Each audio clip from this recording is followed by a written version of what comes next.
Hello বন্ধুরা, good morning. সবাই কেমন আছেন? আশা করি খুবই ভালো আছেন। আমিও খুবই ভালো আছি। আজকে সকালে ঘুম থেকে উঠে আমি বাড়ির সামনেই দেখি একটি ছোট্ট পাখি বসে আছে।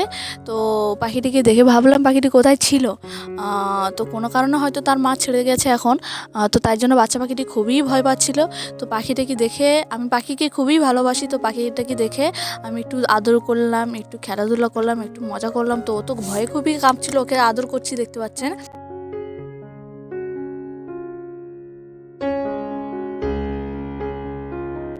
তো যেই না আমি পাখিটাকে ছেড়েছি, তো ভয়ে ও দৌড়ে পালাচ্ছে, আমার কাছে আর আসতেই চাইছে না। আমি ওর সাথে দৌড়ে দৌড়ে, আমি ওকে ধরতেই পারছিলাম না, এত ও দৌড়চ্ছে। আমিও পাখিটাকে ধরতে খুবই ভয় পাচ্ছিলাম। তো তারপরে অবশ্য ধরে ও উড়ে পালাচ্ছিল, উড়তেই তো পারে না, দৌড়াচ্ছিল শুধু। দেখো এই পাখিটা কি পাখি বলো? সবাই দেখে বলো কি পাখি। যদি চিনতে পারো তাহলে আমাকে কমেন্টে বলবে, লাইক কমেন্ট করে কমেন্টে জানিও আমাকে। বাবারে বাবা, আমার হাতে দেখো, হাতে নখ ফখ সব করছে। তো টাটা গাইস, দেখে বলো যদি চিনতে পারো তাহলে কমেন্টে বলবে।